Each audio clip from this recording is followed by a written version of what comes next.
All right, hi everybody, welcome back. This is Shooterready.standby, and this is a show and tell gun channel if you've never been here before. So I'm going to show you guys a pistol, tell you some things I like about it, maybe some things I don't like about it, and then how I use the pistol. So let's have a look here. This is the Glock 44, which is Glock's one and only 22 long rifle pistol at the time of filming this video.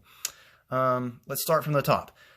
I haven't done much to this Glock. It's pretty much stock. The only two things I have done are I put on some fiber optic sights here. These are Dawson Precision. It's got the blacked out serrated rear, and then the front post is fiber optic, a little bit thinner of a post with the red fiber optic sitting up kind of high at the top there. That's my favorite target sight picture. It's very similar to what I have on my 34 for a competition setup.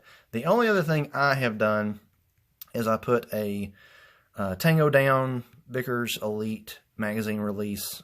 I did the same thing with my 34, a couple other Glock pistols I have. If you've got a Gen 4, Gen 5, that magazine release is the way to go. That's my favorite one. It's polymer, won't chew up your mags like aluminum or metal might. So that one is my favorite there. Back to the top. Something that makes this one unique compared to other Glocks is the slide is polymer, mostly polymer anyway.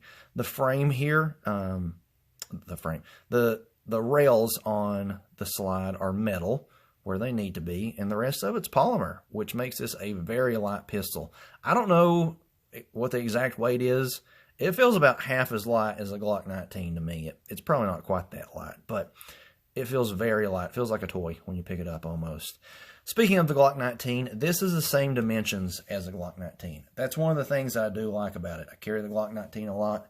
That's one of my favorite carry pistols. Probably my most carried pistol is the Glock 19 Gen 5. So it's the exact same dimensions in that. I like that for training purposes.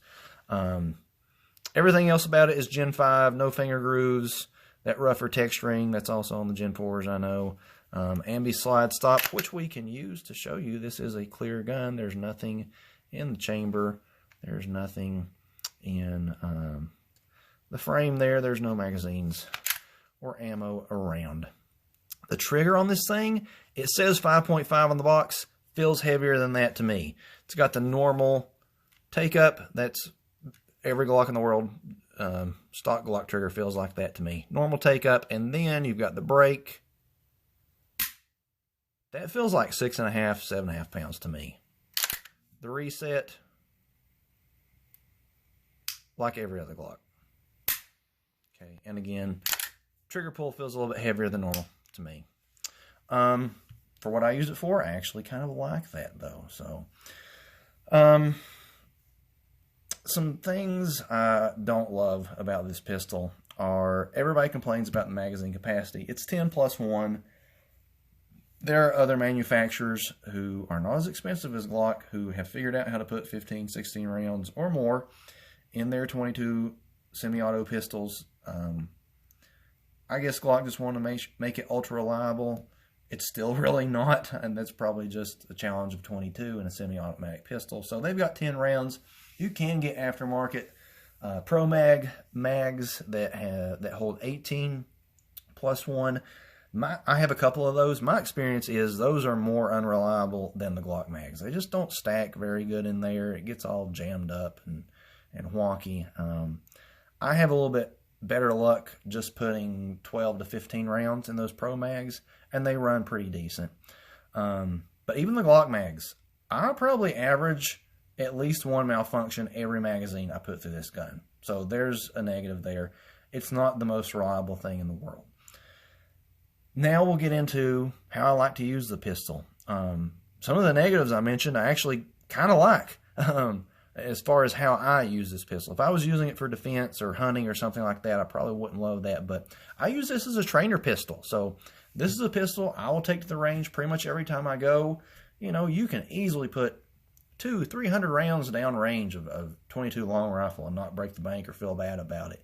So you can get in a lot of repetitions with some actual live fire. I know the recoil doesn't feel the same, but this is the cheapest way to get some actual live fire training done in a larger volume, if that's what you're looking for. And sometimes I do feel like I need that to become a better shooter. So that is one thing I really like the Glock 44 for, is to get in a lot of practice in there. And those malfunctions I mentioned, it's a great time to practice clearing those malfunctions and fixing those. The most common thing that I see is a double feed. So, you know, you can practice that, tap, rack, bang, unload the gun, reload the gun, whatever you need to do. You get good at clearing malfunctions with this gun, I'll say that. There have been some failures to extract as well, but it's mostly double feeds are what I experience with this. Some stovepipes, but mostly double feeds. So I like it for that. I go to the range expecting that, and you know, it's a little bit unknown what you're going to get every magazine and when it's going to happen, so you can practice that. And it's just about the only opportunity, unless I would set it up on my own with dry fire at home, that I would get to practice that. So I like it for that reason. I like that I can shoot. I mean, it probably doesn't help the reliability that I just get the cheapest 22 long rifle that I can find in bulk, and that's what I run through this thing.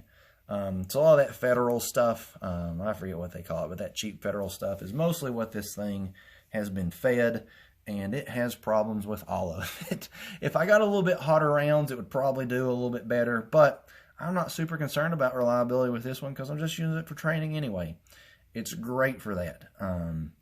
So that is the Glock 44.